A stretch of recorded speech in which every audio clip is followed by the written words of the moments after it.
Women's empowerment, women leading. This is a podcast for women by women, asking the question, are women leading? Join me for the conversation at Tari, proudly brought to you by Gender and Media Connect, a place where we talk about women's issues and you have your voice and say. Hey guys, welcome to another episode of the podcast, Are Women Leading, a podcast for women by women. My name is Tari, and this conversation is proudly brought to you by Gender and Media Connect, Research and Advocacy Unit, Women's Coalition of Zimbabwe, with support from the Swedish Embassy in Harare. And my guest for this episode is financial education trainer Shalom Govero, and she's also an author. Shalom, good morning. Good morning. Afternoon, actually. Afternoon. I don't know why. It must be the lights getting me confused. Exactly. Good afternoon, Tari. All right. So we're talking about our episode title for this morning, afternoon, is Mother's Role in mentorship and leadership, right? Yes. Role models. Research has been done and it has been established that people learn from watching mostly rather than things that they are actually told. So this is an area that we'd like to explore. What was your mother's impact on your life in terms of leadership? What sort of lessons did you learn from your home? So perhaps we can start off with your childhood and your mom, your relationship with your mother.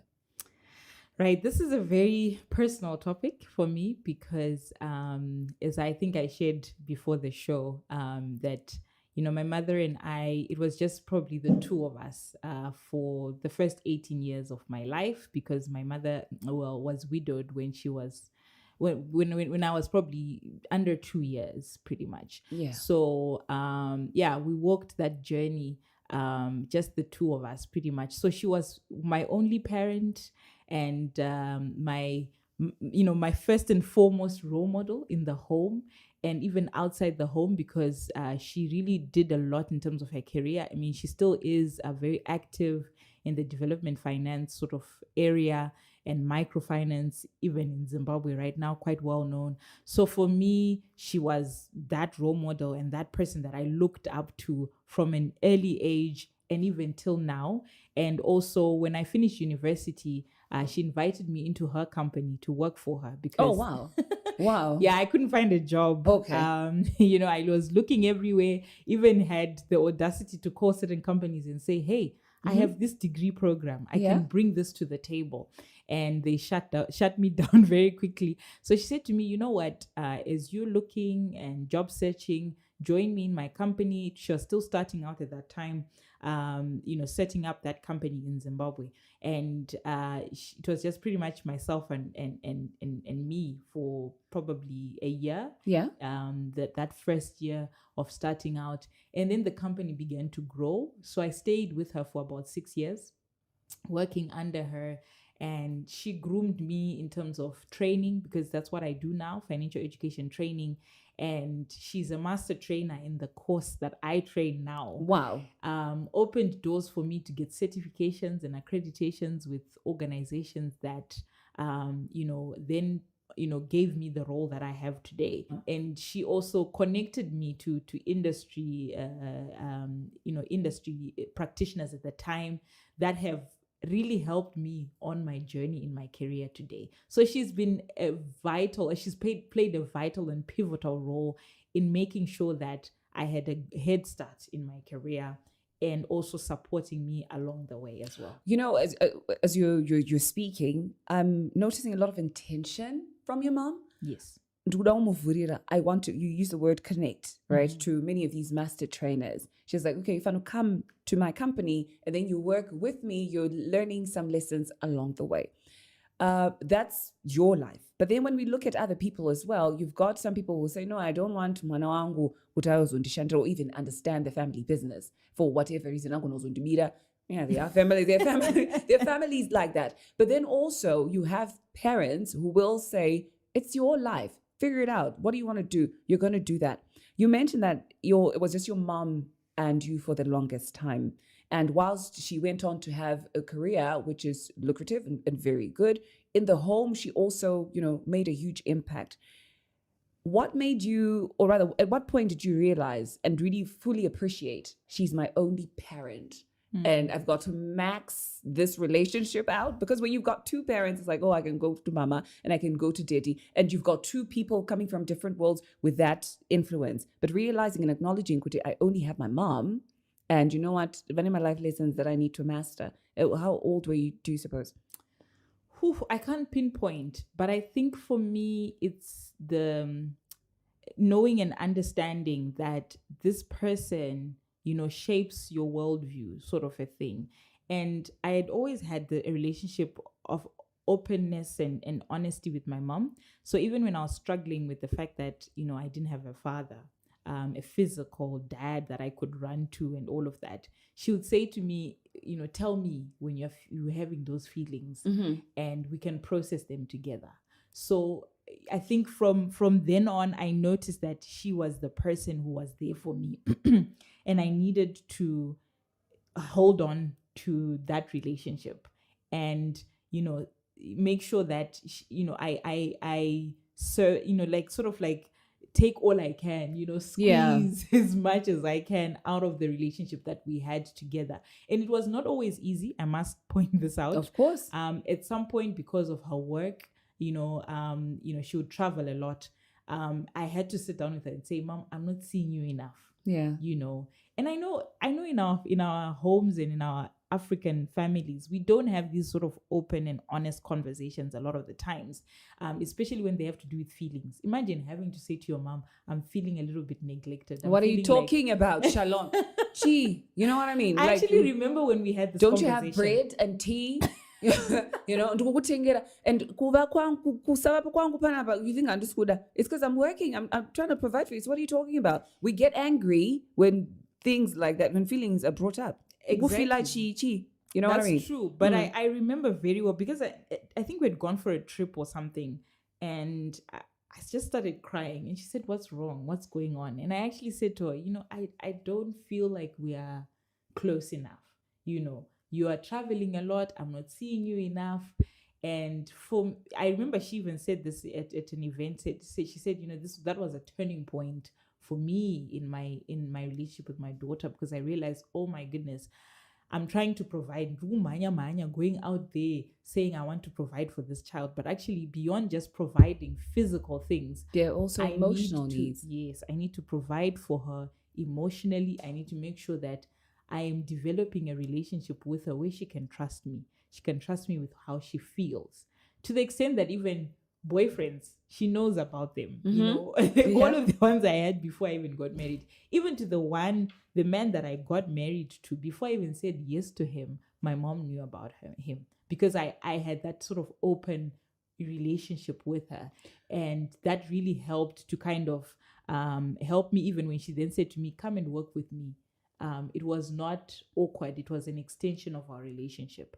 And it then also facilitated for me to learn from her. Again, I think I want to use that word facilitated, because I think there has to be willingness on your part as a child to say, I will take this woman as a mentor. Remember how we always say, who is your mentor? Yeah. And then people write these big names, or who's your role model? And then they write these big names. For me, when someone asks me who's my role model, it's so easy for me to say my mother, because that's the truth. Role model, not just in the home, but even in my career. So, so she's leading. The podcast is titled Are Women Leading? In many, many different spaces. And leadership starts imomo by imomo. Your mom was a single mom. And my single mother, anima titles, for a word I will not, describe. But she provided for you. She did all these things for you, and you were comfortable. And then you realize she's a single mom and she's doing this. But then in our community, we also have women who are single mothers but can't do that. What do you suppose was the difference between your mom and them? Of course, there's this aspect of opportunity and luck that is also, included in the details, some which you can't really control. But talking about things that you can actually control, what do you suppose was the difference between your mom and the other women who perhaps could not do the same things for themselves? Hey, that's a loaded question. Primarily because, number one, my mother is a learner at heart. She has one of the biggest libraries I've ever seen. Wow. Yeah. reads quite a lot, reads extensively, reads widely, but also she's also somebody who has done so many courses.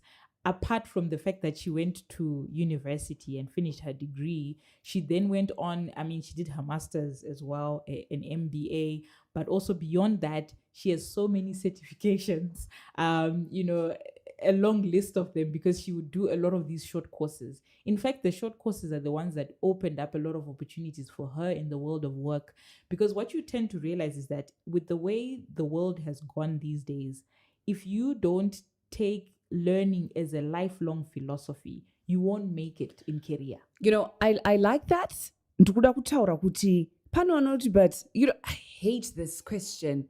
Saka makapedza form 4. Ndakapedza chikoro. What do you mean ndakapedza? Because you're talking about lifelong learning. The world is changing on a daily basis. So what does that mean? And so you've got someone, it's not even munano kuzoti iwo wakapedza, but women who tell themselves I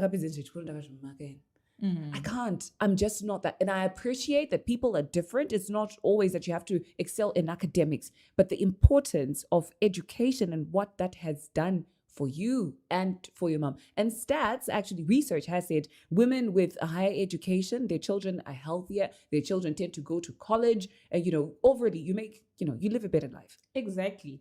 And I think it's not even just about the academics that make a difference. It's also about how open am I to learn about the world. Because beyond just, I'm sharing just from the academics that she did. She also decided to pick up on other things because she has other interests. She's got green fingers. I was telling you the business that she runs aside her main work. So she's somebody who's always had that hunger and passion, for learning. And for me, that also became a philosophy of my life.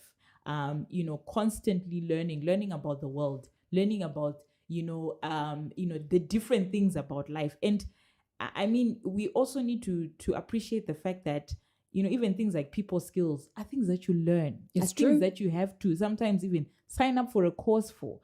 I teach financial education, and I'm telling you, people don't want to learn about finances. No. They don't want to learn about personal finances. But it makes a difference. Someone in who your is life. financially educated, who is financially literate, will make better financial decisions than someone who's not. And yet, they may all earn the same income. They may all be, having the same business opportunities available to them. But the difference will be, how much do they know about financial management, for example, right? So there's that first aspect of lifelong learning. I saw that in my mother. And then there's also the aspect of you need to excel in whatever you do. You bring it to the table. As a woman, I always say this to my son. I'm like, bring 110% to the table. Otherwise, you're wasting your time and wasting mine. And frankly speaking, I don't want to waste my time. So I'm not trying to do that. You're going to be the best at what you do, not to do these half-baked things, half-baked measures. I have realized, and I think it took me a little bit of time to realize that in life, just by looking around me, kuti, when you just do kuti, your heart is not in it. So my results actually are also, not going to give you the best. Exactly. So wholeheartedness and excellence. I mean, every time we would run a workshop, there would be an evaluation. At the end of the evaluation, we would all sit, my department's essay, from admin to whoever did the catering to everything would be evaluated. Mm-hmm. So if you brought your 10% thinking, I will just do whatever, I'll do the bare minimum. Yeah. You are letting down the whole team. And that will reflect in the evaluation. And if in the evaluation we are told that caterer did not do a good job, that caterer is not going to be brought back for the next workshop. Of course. That's how strict she was when it came to excellence. It came even from the way we did things in the home. Remember I said that we started working together. She was starting out. She had a home office, right? She converted a bit of the garage into the office. Tari, you would not work in your PJs. Of course, because this is not your bedroom. Exactly. It's work. You wake up in the morning, you clean up your room, you do everything that's needed in the house, and you make sure that by 8 o'clock you're sitting by your desk, you have got a face made up, you have your dress, everything, you are looking 100%. even though you may not even have a meeting that day, you may not even Yeah. have people coming into the office that day. It's just the two of you sitting there in the office. You bring it 110%. And one of the things I noticed is that there are platforms that my mother would get to where she would be like the only Black woman, Wow. only African woman. And she's there, she's speaking, her voice is heard. Why? Because she brought it all the time, 100%. So it's very important that you excel, you are excellent at your work, because whatever you bring to the table, if you excel, if you people will notice. People will give you opportunities. Yes, now but the they problem trust is you. The problem is people want to be given opportunities because it's women's quota. Thank you very much for that one. Wakagara, and they say, oh yeah, because I'm a woman, I've had so many conversations about this with people who are saying, but vakadzi imi mudongopiwa zvinhu makagara. Are you stepping up? Are you doing things? I've always said this one, I don't like to be given things just because I'm a woman. I need to feel that I am sitting at the table because I worked hard for it and I actually deserve it. Exactly. You know, and then of course the woman thing will come in later because we've got to up the numbers. But the thing is, I am worthy to be here. You talk about your mom speaking at all these engagements and being a broadcaster, obviously speaking is and making your voice heard is a big deal to me. But I've also encountered many women who don't speak. So you talk about your mom starting this business. Plenty of women who have doubt. I can't really do this. Maybe you're thinking of, you're talking about the feelings that you're feeling neglected in your relationship with your mom. I can't really talk about it because if I do, so you don't speak up in your own personal life. Speaking up, what has that gotten you? In trouble? Or I've had sometimes when I've spoken to people like, that's a little bit too much. I'm like, well, okay, fine. I have to reflect later, but the point is I've made my feelings known. Yes. And I think also understanding the role of communication skills. Yeah. Not just being diplomatic, but being strategic in what you say. Okay. Is very important. When I'm communicating my feelings, I don't say you are neglecting me. I say I feel neglected. You're bringing it on you, not making it about the other person. Exactly. That makes a difference in how I've communicated, Aditi, because it's saying these are the feelings I'm having. It's not necessarily saying iwewe uri munhu akashata. No. Yeah. It's saying kuti due to the circumstances that are surrounding us, this is how I am feeling, right? And if this is how I'm feeling, how do we help those feelings? Because it's important to feel, it's important to understand your emotions and understand their role, in conflict resolution, in how we manage leadership roles. Feelings are important, but we're not governed by them. We don't allow them to drive. That. Yes, we don't allow them to drive our decision making and how we do things. We can communicate them, right? But then after communicating them, what do we do? What do you make of women? You've heard this. I'm thinking, okay, are we progressing? What are you doing? Because I think it's important because you tie it with let our feelings not govern us. Because if it's the parking attendant, if it's the hotel, waiter, waitress, goes under. Really?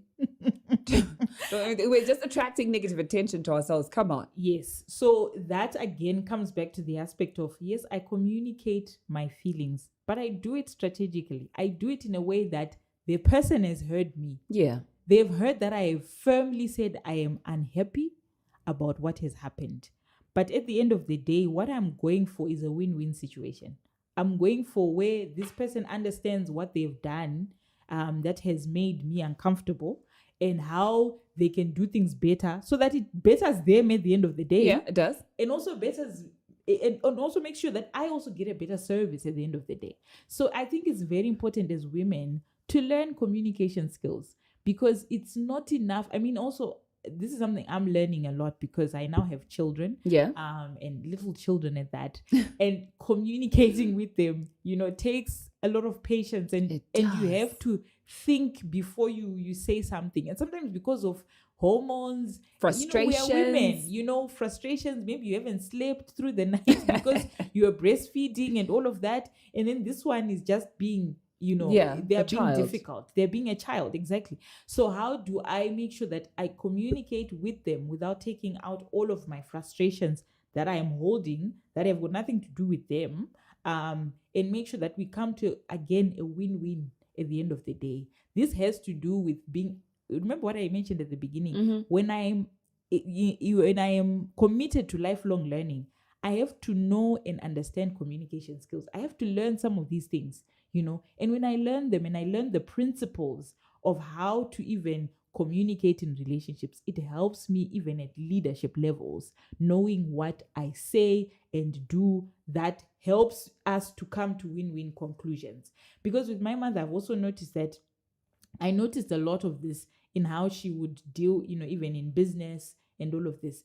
I watched, how she would deal with conflict in the business space, and it helped me to say, oh, okay. Is this how we do? This is how we do it. Yeah. And at the end of the day, also, I wanted to mention one thing, that as women, we carry a lot in the home, a lot of mental load, the mental burden, right? That comes, with just taking care of the home. Now you get into a workspace, and maybe there are issues in the workspace, or there are things that are happening in the workspace that are not favoring you. I should not carry the things that have happened in my home. Chokwadi? I come with them into the workspace, and because we see this a lot, where munana kudila emotions ake makuseni. So when they get to the workspace, whatever fight I had with my husband, you're bringing it to children, the co-workers. And frankly speaking, Shalom, we don't want to work with you when you're like this. Exactly. Yeah. So how do I lead effectively when I am carrying all these burdens? So one of the things that my mother always used to say is, Kuti, yes, I know you are stressed or whatever. Yeah. Deal with that in your own private space. When you come into the workplace, we're not dealing with that. With you and your mood. We're not dealing with you and your hormones. One of the things that I learned at the beginning of my career in broadcasting was you leave your feelings at the door. You leave your feelings at the door. And over time, it's made me feel like sometimes when we overindulge in these feelings. You know what I mean? Because now it's like, oh my gosh, I'm having a terrible day. And it's going to go into 2 weeks, 3 days, and everybody around me is going to suffer. No, we can't, because you need to perform and you need to do the work. So are you leading? I'm not saying you can't acknowledge your feelings. You need to acknowledge your feelings, but you need to understand, like you're saying, which these things can't trickle into other people's spheres as well. These communication skills. So it's not just mother to daughter transmission type skills. We live in a community, and there's so many other women that we learn from. And so, in our community, we learn a lot. And I've learned a lot of giving from my mom. I think that's one of the greatest takeaways. Even from my grandmother, her mother, vaigara nehama dzakawanda pamba pavo, vachibatsira. My mom would even, mukazi ari kupfuura achitengesa muchairo. She'd say, okay, but I was just about to have tea. Do you want to sit down? And then we have a cup of tea, and then we talk. And it made me realize that giving is not just about money.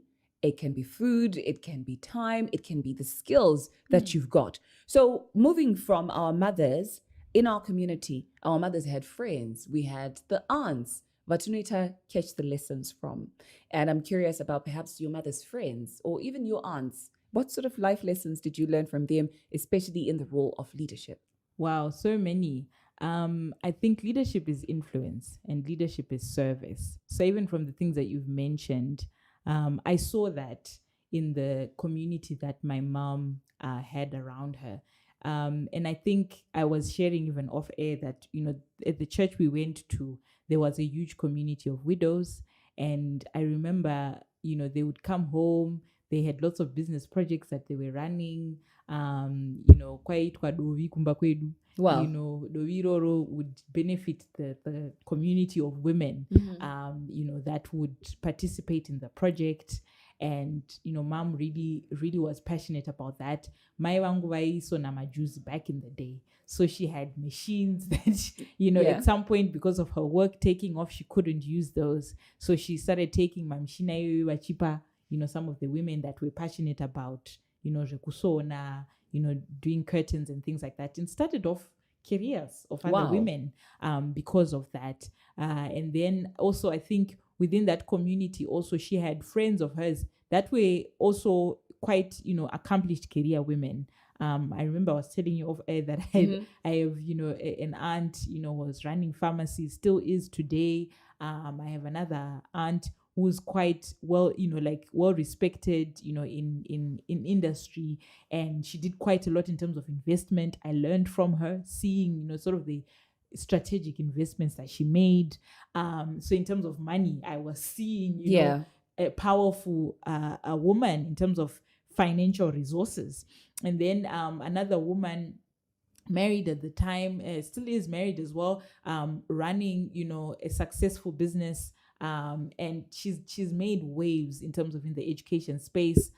She really also was sort of a role model for me growing up, watching her grow her business from very small. I mean, she started in the backyard of her house, and now she has a branch in Vic Falls, of her business. So I think seeing that sort of organic growth of these women in business, realizing also kuti leadership doesn't necessarily mean making the news headlines, for example. I like that. I like that part, because all the leaders are the CEOs, the people that we read about in the newspapers. But we forget right around us, who are able to influence us and from the things that they do. But tichiri futi in the home space, pane other leaders, the domestic workers, commonly referred to as maids. Now these people run this household, everything. You said that your mom used to work a lot and she used to travel, so no doubt you also had some domestic workers who were with you. What life lessons did you learn from them? Oh wow, so many. Also primarily because my mom, we didn't have a lot of what can I say, a lot of maids coming in and out. She developed very good relationships with the maids, and I remember one of them actually got married from our house. Wow. She was with us for 7 years, and then she got married, literally gown and everything, came, she dressed in our home and left our home. That's nice. To go into her house. And it was beautiful for me to see, because she was like a sister to me, So I saw how my mother took her as like an assistant, not kuti as a maid who does, basaraka shoreka. Yeah, no, it wasn't basaraka shoreka. I mean, she would even manage the bank cards when my mother was away.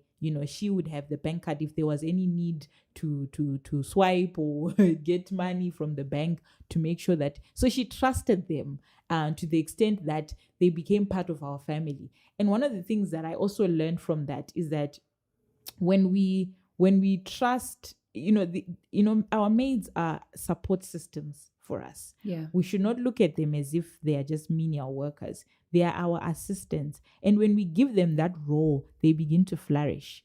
And also they begin to add value to the work that they do. So there are things that I learned from my maids that I've carried with me even in my own home today. Because vakandi trainer, vakandi batsira, in certain things that my mother couldn't do because she was not there. And it's very important also to also understand the role of remuneration. Let's not say, because I will give her the bare minimum. She lives with me. So, I'll just give her the bare minimum. And that's the attitude of a lot of people. No. We should make sure that they're well remunerated, because when they're well remunerated, they also understand, so I'm bringing something of value. I'm valued here. Exactly. And I'm motivated to do more. And it's just munhu anogara mukitchen agare pasi achidya akagara pafloor. That was never the culture in our home. She would sit with us on the dining room table. Where do you suppose that comes from, that culture? I had this conversation with my dad once, and I said to him the other day, I realized mean young women grow into mean old women, honestly. And he says to me, so these traits of vanvane utsinye, people who try to manipulate, for example. I wonder what and what are we teaching our children? I only have sons, so I'm not leading women in my home. Even me. So, but for the nieces also who exist, kuti zvakakosherei kuti vaone kuti mabatirwa anoitwa maybe sisi na mainini or my guru or tete. That's really nice. It's something that I would like to do. But pane kamwe ka muscle flexing, power flexing, if it's called power, kanuitika with women, and then we just stifle each other, it seems. It also comes from a fact kuti we value kuti munhu akadzidza kusvika papi. That's actually a reality. And a number of times what you notice that someone who end up saying, I would rather be a maid, maybe did not finish school. Or maybe, they just did the bare minimum. So there's this sort of like, why should I pay them a lot?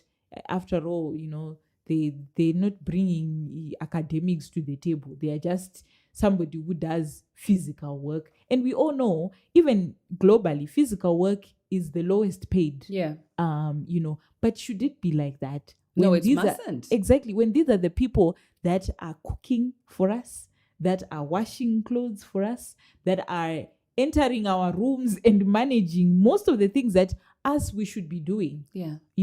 And we always talk about unpaid work as women, right? So if we're talking about how difficult it is to have unpaid work, we should also understand that when we look at our maids, we should remunerate them well, because we know how painful it is to do unpaid work, right? You know how painful it is to have the mental load of being a woman, and yet at the same time, you're not being paid for it. So I think it's very important, because when we do those things, we are also adding to this whole gender movement that we're talking about. Because as women, we are very hypocritical at times. Yeah. We want to be paid very well in the workspace. But you don't want to pay very well, Kumba. And yet Kumba is also workspace for someone. It is. It's also workspace for the woman that you're employing. And it's not just that. It's also about, not just remuneration, but also nyayema working conditions. Exactly. And you expect someone to be up from morning, kushika sunset. I see, you can't do this. You're not even giving me equipment to kudindite perform the duties perfectly.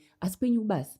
Muno complain akai mimi. You know what I mean? So I think we do need to have a mindset shift as women and be proactive about it and realize it really is not going to get me any further. But still on the subject of women in the community, women make mistakes. I don't want to call them mistakes. Maybe socially unacceptable things happen, or socially unacceptable choices. For example, a young lady might get pregnant. Mu society made azvizvinhu zvinokasika kutambirwa. Handiti. Yes. Kana kuri kuchurch unoiswa paspeciamu sometimes. Kana muri mumhuri akutodzingwa Tari uya ngaabve pano nekabhegi kake and such. Those kind of things can be damaging. In fact, they are damaging. They set, short left yakutotorwa mu life mako, things that we could have easily sat down and spoken about. And I've always felt, but it's not like me muri perfect ka. Tikatodzika nemi nehistory pane zvimwe zvinhu zvamakatoitawo zvakakanganisika. You know what I mean? Yeah. So where does this holier than the Pope attitude come from?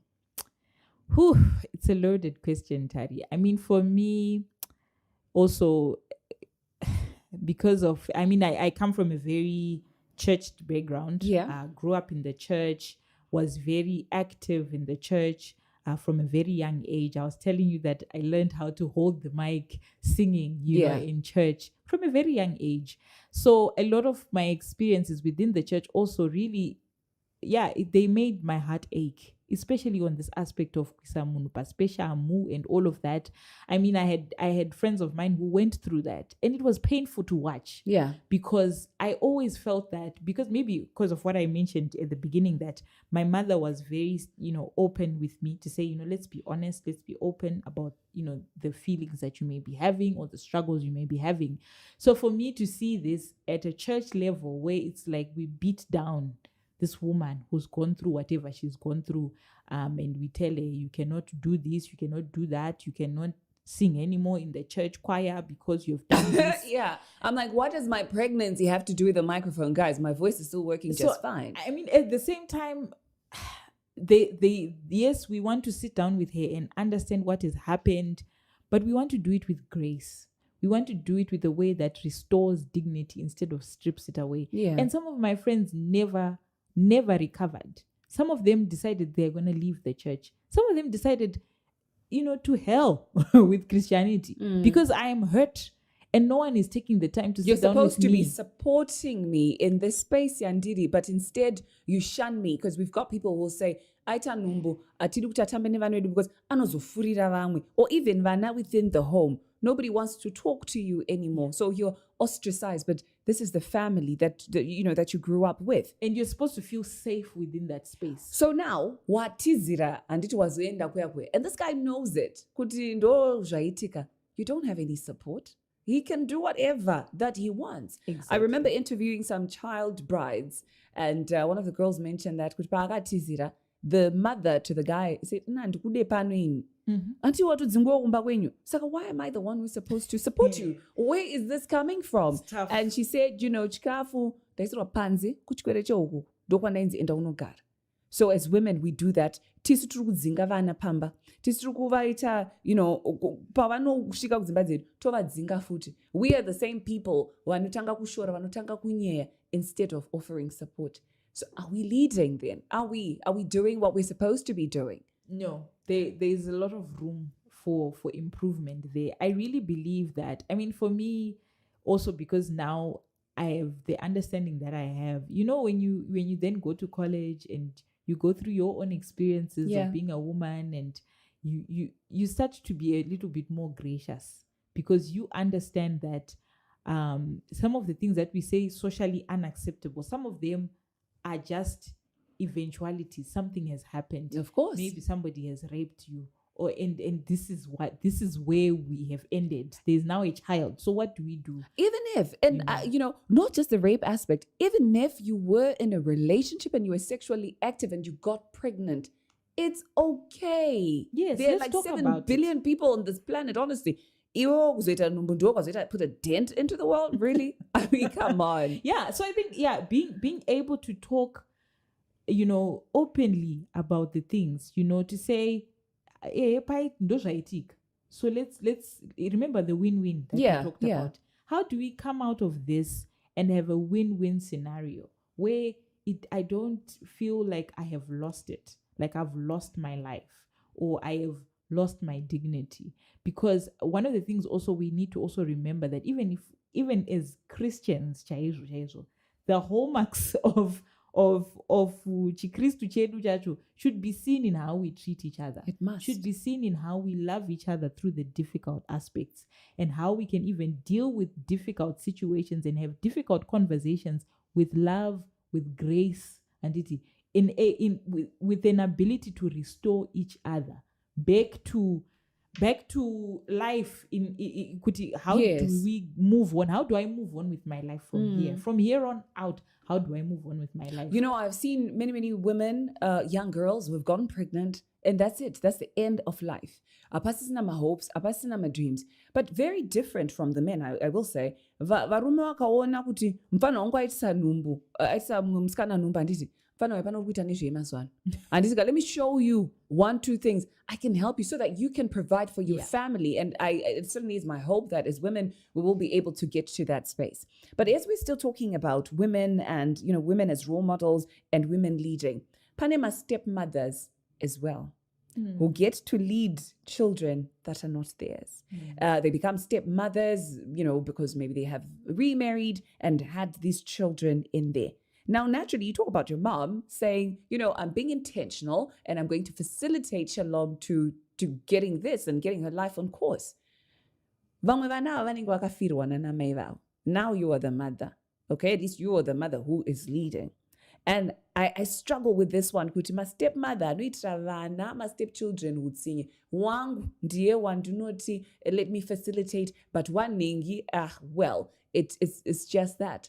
Are you leading in that space? Because we as a family, our community, we're a team. So kakana imimi leader, coach, makwita, favor my team players, then do we have hope? And as women or as mothers, we set the pace in our homes. We do. We set the pace. I mean, I told you that my mother then remarried. And I have 3 three siblings now. And I think for me, it was so clear how my mother, I mean, and I think this also comes down to who you are as a person. Because even when we were growing up, there was never a time where we lived Tingori 2, Pamba. Because I told you before that my mother always had people coming to stay with us, doing school from our house and all of that. Relatives, some of them were, extended, but they would come and stay with us, right? So this even then became even easier for her to transition very quickly, because she had always had other children coming in, other children staying in the home with us. So it was not strange for us to know that now we are more than what we were before, just the two of us. And that transition was easier because of who she is as a person. So iwewe kana uri munhu wekuti in general you don't help anyone anyway. You just look out for your own. Yeah. When you become a stepmother, you will continue and perpetuate that behavior even in your own home. Yeah. So who you are as a person will set the tone for who you are when you are a parent. You have seen this. Who you are just as a person, Jay, will become who you are even as a parent. Yeah. Because that you do not switch naturally. No, you don't. This is who you are. Exactly. To become selfish and self-serving just because wa situation yakasiyana. No. So I think it's important, even as women who are growing. I think I want to bring out a very maybe controversial point. Yeah. When you are growing up as a woman, yes, there are things that you think, I'll get married, then I'll have children of my own. What if things happen like in my mom's situation, for example? I got married. I thought I was going to be married forever and have my children, but my husband dies. Exactly. So we now are faced with a situation where you are widowed. Yeah. And then maybe a man then comes in your life and you have other children. What would that look like? It means that you need to work on yourself as a person and say, how do I treat people in general? Yeah. Because how I treat people will spill over into how I would do when a situation has come in my life. Indeed. That is different from what I maybe dreamt of as a woman growing up or whatever. And I like, we've got to end this, but I like that you call it dreamt of. This is what you thought would happen. But as we know, life takes over. And we've got to embrace kuti do jajiri. I've always wondered, struggled with this one. Leaders born, are leaders made. But I think sometimes the situation calls for you to step up. You step up. Because if you don't, so you need to do it. So, in terms of your life, in terms of your sexual health, your education, I'm particular about mental health. Like I always say this, do not put your mental and emotional health in the hands of others. Like you've got to lead yourself, and then perhaps you'll be able to lead the world. Very true. I mean, self-leadership is the beginning of the beginning. the beginning of leadership, in general. So if I can manage myself, my emotions, remember what I mentioned about emotions, my communication skills, and also hunu wangu inini, it will spill over to how I treat others, how I treat the maid, how I treat, my stepchildren and all of that. Because it's important with I've invested well in myself, and I'm well able to approach any situation and deal with it with humanity. Yeah, I like that. Shalom. It has been a pleasure. Thank you very much. Thank you. All right. So that was another exciting episode of our series, the podcast, Are Women Leading? And today we're looking at women's role models and leadership within the domestic space in our community. And the question is, are you doing your part? So remember to follow us at Gender and Media Connect, at Tari Manamike, and we will be able to bring you more of these episodes.